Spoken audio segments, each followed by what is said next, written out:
Welcome to Found in Sitting. So this is the first episode and nobody knows about us, so we don't really have a guest. So since this is the first time, we're going to pretend Naim here is a very, very important person. And so Naim, could you give us a short intro about yourself? Absolutely, Tushar. Thank you for having me as a non-important non-guest on this show for the first episode. It's very heartwarming to be considered that way. Um, yeah. So about me, my name is Naim.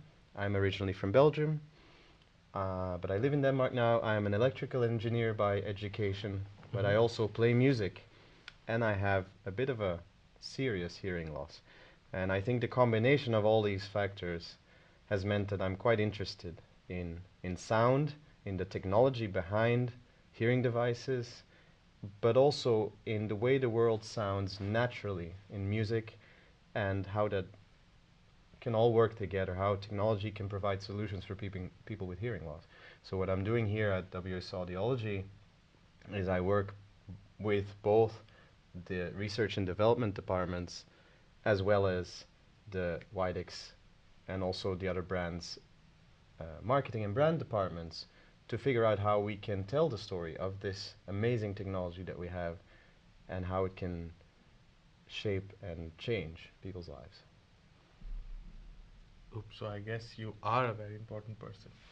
If you My say bad, so, my Tushar, bad. if you say so, And yeah. so that means you're a perfect guest for our first podcast. Oh, my guest as well. Okay, yeah. Now you are. Now I know I'm correcting Okay, myself. fine. So the idea about this podcast came about in Germany Mm. when Naim and I went for speech and noise in a tiny town called Potsdam, which was Potsdam. way tinier in my head than it actually was. Yeah, it's But pretty it's small. pretty nice, very beautiful place where we were sleeping around because it was. Yeah, it was icy as hell, really. Yeah. So the idea is that we will just get experts here, talk about sound and fitting, Mm-hmm. and get to know more inner details about things, get to know, or just a way for us to talk about these conferences to we go to in a more casual way so that we can all learn together, even if only two people. And Well, yeah, and I think it's an amazing idea also because we can communicate some of the things that we've learned at these events in a more interactive way, potentially, and in a way that's perhaps a little more dynamic than just writing a report about it yeah. or creating a PowerPoint slide deck about it. So this is a new approach, if you will. Yeah. So speech and noise in Potsdam. Right. What did you think about the conference? I thought it was quite interesting. So, as a conference, it's a small one. It's only a 2-day workshop. They even call it a workshop officially. And the topic is quite focused as well. Speech in noise, it's in the title already. They are very particularly addressing the subject of only topics surrounding this, either understanding speech in noise or behavioral measures surrounding this phenomenon, and this time also on the topic of certain neural correlates to it. So it's very specific, which means that the people that are there are usually experts in their domain, and there's a lot of valuable exchanges occurring there, even in the short period of time that the conference takes place. Yeah, and I think Yeah. just because it's so focused, it's like you don't have to jump between many different areas. Yeah, You're right. sort of limited to this, and you grow your knowledge through 2 days instead of collecting multiple things that you can learn in one conference, let's Yeah, say. you're quite right Yeah. because there are no parallel tracks, No. and the content is quite highly curated with only a few keynotes Mhm. and then poster sessions as well to kind of complement that. So Yeah. that's true. And it wasn't heavy on the mind, and it was. I really absorbed quite a bit, Right. even though I feel like it could have been more. I mean, the applied industry wasn't really there, so it was No. mostly research, but it still helped me think in a different way about what I do here every day. Yeah, So and I think that still matters, right? Of course, the scientists in the company here, that's their primary occupation, but even for the applications that we are trying to think of, it's important to keep up to date about this very fundamental area of research. At least that's what I think. So, yeah. yeah. Hmm. So speech and noise, an entire conference dedicated to speech and noise. Why do Right. you think that is? Well, I mean, I think that, and this is generally agreed, that the importance of understanding speech and noise for humans is tremendous. And the way hearing loss can affect this ability, is one of the most it's one of the most devastating consequences of hearing loss, your inability to understand speech and noise. And it's also a problem. I mean, this is commonly called the cocktail party effect. Even for normal hearing people, it can become tricky to understand speech and noise. But it's in addition to that, it's a problem for which there is no universal solution yet. And there are many areas of developing research, differently developing research, that try to formulate an answer to this problem.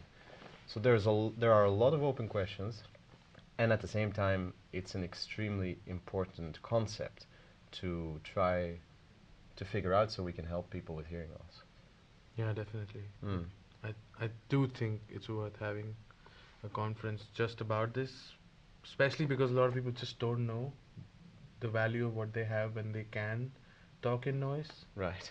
So just that much for me is enough to No, hear for it. sure. And as a person with hearing loss Mm. myself, it's just such a subtle Mm. phenomenon.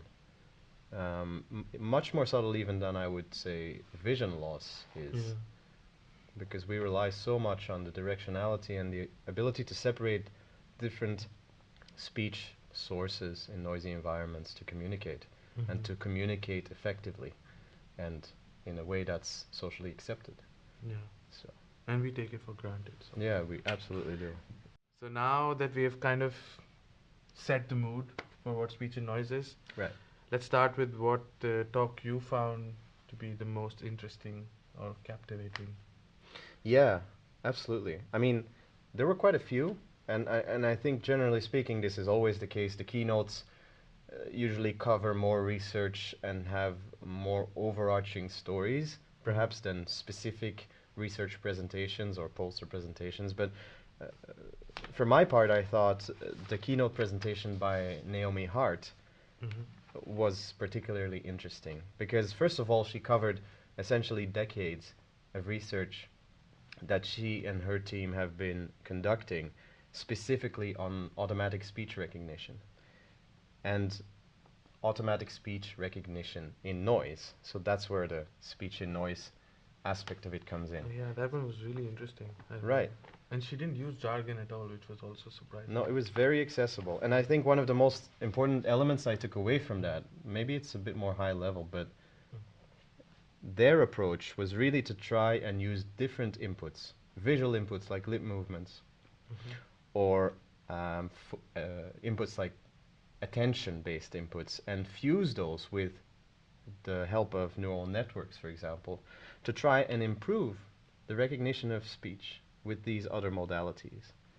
So to go beyond simply trying to analyze features of speech, of the speech signal that a person is producing, but look at all the other modalities, much like we would if we would be communicating as humans as well.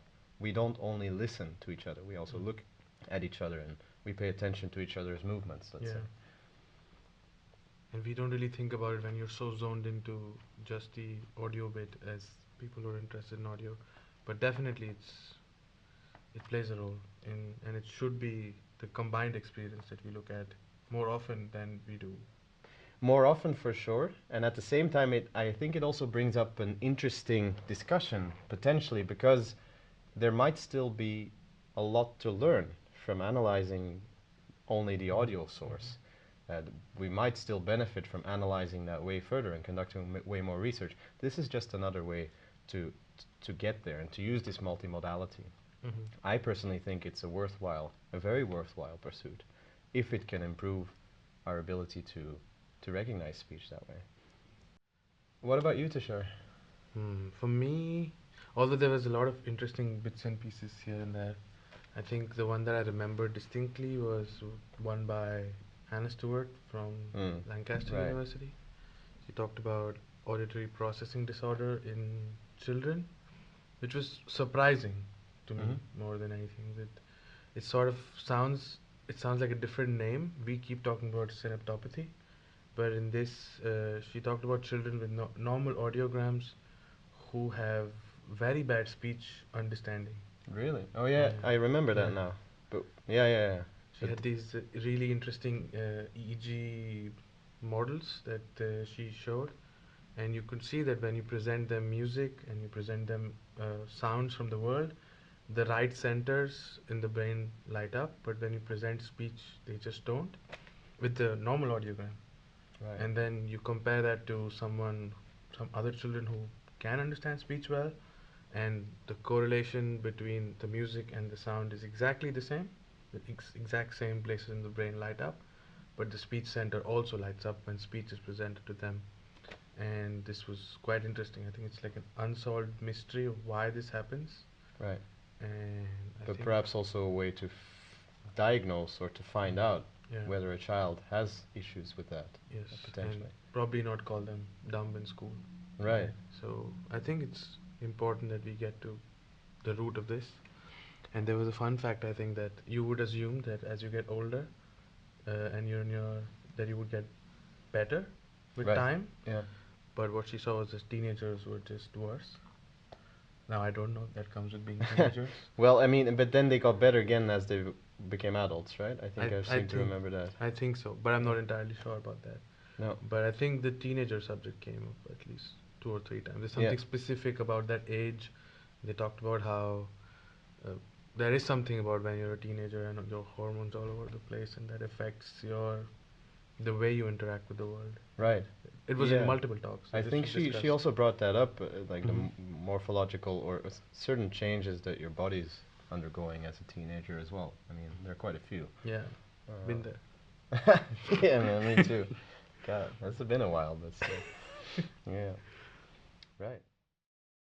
That is fascinating, Mhm. man. I mean, I think me personally, I don't have that much experience with the area of neural correlates for investigating these phenomena. I've always been more focused on behavioral measures, especially like speech reception thresholds and so forth. But one other, I think, behavioral study that I think was quite interesting to attend. It was kind of combining behavioral measures with this multimodal approach that was quite popular at this year's conference, and that was specifically on the use of eye gaze methodologies or eye gaze tracking and pupillometry to Mhm. assess or kind of to see if these visual modalities could help uh, explain certain speech and noise performances. And the guy that was presenting that, we actually had won the Colin Cherry Award. So at Speech and Noise at this conference, for the people that don't know, they hand out an award every year for Mhm. the best poster. He had won it last year, and that's why he was given a keynote presentation slot this year. So Yeah, that was quite an interesting experiment. Do you remember what it was? I can't place it. no, well, it was. I think it was about. He was kind of tracking. He was simultaneously tracking a test participant's eye gaze and their pupil dilation while they were Oh performing yeah. a speech in noise task. It was particularly speech on speech masking, and he was using a visual word paradigm. So essentially, there were icons printed on a piece of paper, Mhm. and while listening to a sentence that was containing words that were depicted on a piece of paper, they were studying how the person's eyes moved and how they would then complete the gapped part of the auditory sentence with the word that was being seen. So essentially, it was about tracking how the eyes were moving and how they were dilating, indicating that person's effort to understand the speech when it was being masked. And he found some interesting correlations between the difficulty of the task and the dilation of the pupils, and also the time it took for the eyes to land on the target that they were trying to, well, decode essentially from the speech. Was there a hearing impaired component? Like, did they test people I don't remember now, but I think I think he, if there wasn't, he was definitely considering looking into that, Yeah. because ultimately, as much as there is research, and also at this conference, there was a lot of research on normal hearing, healthy people, let's say, to just try to understand better how all these mechanisms work when they do work normally. Obviously, for us, it's very interesting to know about what happens when you have hearing loss as well.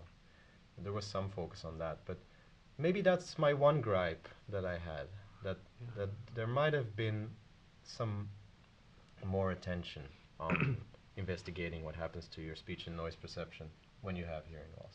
True. There were some tangents I didn't even expect, like the one where I think she was talking about if one word of the same meaning has more intelligibility, Hmm. but to me it was like, how would you achieve that? Where would a device change the word that I say to someone who can't hear? So like by using synonyms, Yeah. if you could improve somebody's speech and noise understanding. I remember that talk too. Yeah. It was quite, yeah, the application seemed less clear. Yeah. It was definitely an interesting, Thought experiment. yeah, a thought experiment, if you will. Yeah, there were a few more quirky talks as well, for Yeah. sure. But I really enjoyed it. I thought it was a True. good time, and I learned a lot. Yeah, me too. And one other element to conferences is meeting people, I think.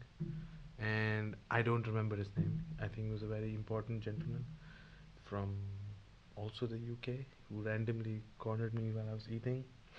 And he knew a lot, I think. He had a lot of experience. Yeah. And he randomly asked me a question about what do you think about people who can't hear, speak, or see? How do they communicate? And I was like, I've seen this in a movie, but I don't know what it is exactly. Right. And it was just like a fun fact that I learned. It's called this Tadoma method. Where Stadomo method? the Tadoma method, Tadoma method. where people place their hands on your neck, I think, and they try to understand your speech and jaw movements with just tactile influence. Just the vibrations Yeah, of and your skin, basically. and they can figure out quite a lot about what you're saying. Wow, that's interesting. So maybe at some point we can analyze neck movements and see if we Yeah, can improve speech like a and noise. tactile. Well, that would fit perfectly in the Yeah. multimodal inputs to Yeah. speech understanding and noise. No, that's great. Um, well, that kind of rounds it up nicely, doesn't it? And I think that was the highlights of Spin 2024. And there was a lot of interesting posters around this. So if you're interested in the subject, you can go to their website, and there's so much to learn. Yep. And I guess that about wraps it up for this time. It was super nice to have you, and I'm glad we're doing this. Let's see what's up next. I think I like to leave it on a cliffhanger. And It was see. nice to be here. Gotta mention that as well. Great. Good times. Yeah. Ciao for now. Bye bye.